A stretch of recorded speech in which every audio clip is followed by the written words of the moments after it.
తెలుగు రాష్ట్రాల వ్యాప్తంగా ఉన్న సంక్షిప్త వార్తలను ఇప్పుడు స్పీడ్ న్యూస్లో చూద్దాం.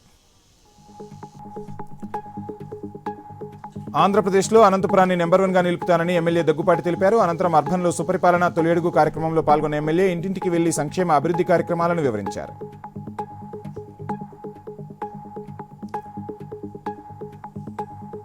ఆంధ్రప్రదేశ్ కల్లుగీత కార్మికుల సంఘం ఆధ్వర్యంలో భీమవరం కలెక్టరేట్ వద్ద ధర్నా నిర్వహించారు. బెల్ట్ షాపులను ఎత్తివేసి కల్తీ మద్యాన్ని అరికట్టాలన్నారు. కల్లును కేరళ రాష్ట్ర మాదిరిగా శీతల పానీయంగా విక్రయించాలని డిమాండ్ చేశారు.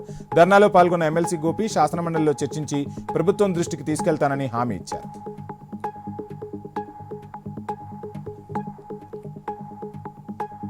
తన భార్య భూమిని తన తమ్ముడు కాజేయాలని చూస్తున్నాడని అనంతపురం జిల్లా కనపల్లి గ్రామానికి చెందిన పెద్దబాలన్న ఆవేదన వ్యక్తం చేశాడు. తమ్ముడు రామాంజనేయులు అతని కొడుకు నాగార్జున దాడి చేయడానికి వస్తున్నారని జిల్లా ఎస్పీ స్పందించి తనకు న్యాయం చేయాలని బాధితుడు కోరాడు.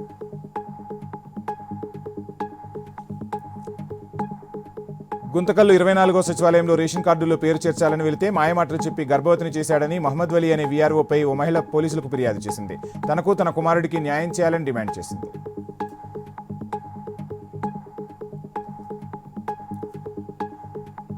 ప్రకాశం జిల్లా సింగరాయకొండలో గంజాయి ముఠాను పోలీసులు అరెస్టు చేశారు. ఎస్పీ దామోదర్ ఆదేశాల మేరకు జరుగుమల్లి అడ్డరోడ్డు వద్ద 2వీలర్పై అక్రమంగా గంజాయి తరలిస్తున్న 3 ముద్దాయిలను అరెస్టు చేశారు.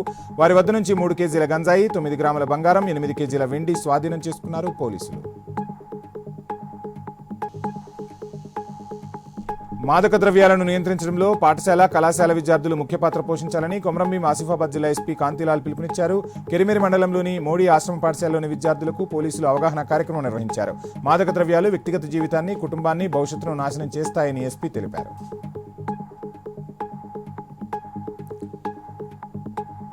కొమరంభీం ఆసిఫాబాద్ జిల్లాలోని మర్లవాయి గ్రామంలోని ప్రభుత్వ ఆశ్రమ ఉన్నత పాఠశాలలోని విద్యార్థులకు త్రాగునీరు లేక తీవ్ర ఇబ్బందులు ఎదుర్కొంటున్నారు. పంట పొలాల్లోని బోర్ల నుంచి నీటిని తీసుకొస్తున్నామని విద్యార్థులు ఆవేదన వ్యక్తం చేశారు. అధికారులు స్పందించి తాగునీటి సమస్య తీర్చాలని కోరుతున్నారు.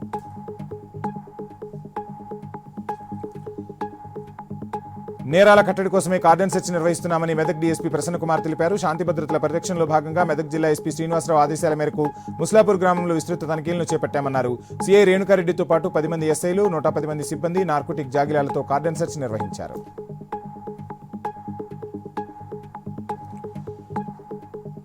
10th మార్కులతో ట్రిపుల్-ఐటీలో సీటు సాధించిన విద్యార్థిని పర్సును గ్రామస్తులు, తోటి విద్యార్థులు అభినందించారు. తనకు ట్రిపుల్-ఐటీలో సీటు సాధించడానికి అమ్మానాన్నల సహకారానికి ఉపాధ్యాయుల సహకారం కూడా తోడ్పడిందని సంతోషాన్ని వ్యక్తం చేశారు విద్యార్థి.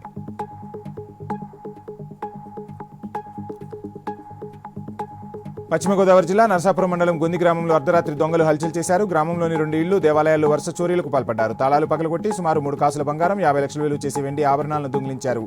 బాధితుల ఫిర్యాదుతో కేసు దర్యాప్తు చేస్తున్నారు పోలీసులు. హన్మకొండ జిల్లాలోని కమలాపూర్ మండలం ఉప్పల్ వద్ద చేపట్టిన రైల్వే వంతెన పనులను కరీంనగర్ బీజేపీ జిల్లా అధ్యక్షుడు గంగడి కృష్ణారెడ్డి పరిశీలించారు. కాంగ్రెస్ పార్టీ నాయకులు ఆర్ఓబీ పనులపై రాజకీయం చేస్తున్నారని మండిపడ్డారు. కేంద్ర నిధులతో కేంద్ర మంత్రి బండి సంజయ్ అభివృద్ధి కార్యక్రమాలు చేపడితే కాంగ్రెస్ నాయకులకు కనిపించడం లేదా అని ఎద్దేవా చేశారు.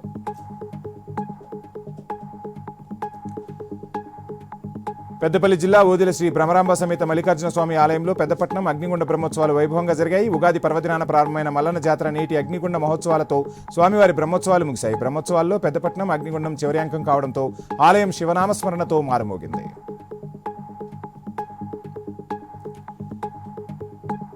ఖమ్మం జెడ్పీ సెంటర్ అంబేద్కర్ విగ్రహం వద్ద భారతీయ జనతా పార్టీ నాయకులు నిరసన చేపట్టారు. బీజేపీ రాష్ట్ర అధ్యక్షుడు రామచంద్రరావుపై ఉప ముఖ్యమంత్రి బట్టి అనుచిత వ్యాఖ్యలు చేసినందుకు గాను బట్టి వెంటనే క్షమాపణ చెప్పాలని డిమాండ్ చేశారు. అసలు బట్టి నిజమైన దళిత నేతే కాదని బీజేపీ నాయకులు ఆరోపించారు.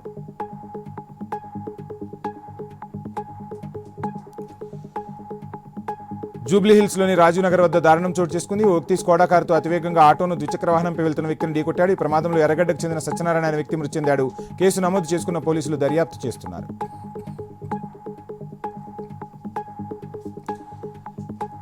నాగర్ కర్నూలు జిల్లా పెంటవెల్లి మండలం జంటప్రోలు గ్రామంలో కలెక్టర్ బాదావత్ సంతోష్ పర్యటించారు. ఈ నెల 18న సీఎం రేవంత్ రెడ్డి కొల్లాపూర్ అసెంబ్లీ నియోజకవర్గంలో పర్యటించిన నేపథ్యంలో ఏర్పాట్లను పర్యవేక్షించారు.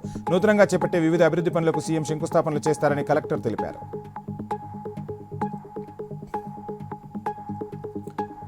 శ్రీ సత్యసాయి జిల్లా గోరెంటపట్నంలో వాసవి మహల్ వద్ద నిలిపి ఉన్న కారు అద్దాలు పగలగొట్టి చోరీ చేసిన సంఘటన వెలుగు చూసింది. కారులో నుంచి 7 లక్షల రూపాయలు దొంగిలించినట్టు బాధితులు వసంతరావు, రామచంద్రరావు ఫిర్యాదు చేయడంతో పోలీసులు దర్యాప్తు చేస్తున్నారు. తన ఇంటికి వచ్చి దాడి చేసి బైక్ తగలబెట్టిన దుండగులను అరెస్టు చేసిన సీఐను మాజీ మంత్రి విశ్వరూప్ బెదిరించడం దారుణమన్నారు. దళిత సంఘాల నేతలు మంత్రి కావాలని రాజకీయం చేసి అధికారులను బెదిరిస్తున్నారని ఆరోపించారు. తనకు ఏ పార్టీతో సంబంధం లేదని ఒక సామాన్యుడికి న్యాయం చేసిన నిజాయితీ గల పోలీసు అధికారిపై విశ్వరూప్ తప్పుడు వ్యాఖ్యలను ఖండిస్తున్నామని తెలిపారు. ఒడిశా నుండి విశాఖకు 2 కార్లలో గంజాయి తరలిస్తుండగా విజయనగరం జిల్లా మానాపురం రైల్వే గేట్ వద్ద ఈగల్ మానాపురం పోలీసులు వలపని పట్టుకున్నారు. వీరి వద్ద నుంచి 230 కిలోల గంజాయి స్వాధీనం చేసుకున్నారు. పరారీలో ఉన్న 3 నిందితులను త్వరలో అరెస్టు చేసి గంజాయి వ్యాపారుల ఆస్తులను ఫ్రీజ్ చేస్తామని జిల్లా ఎస్పీ వకుల్ జిందాల్ హెచ్చరించారు.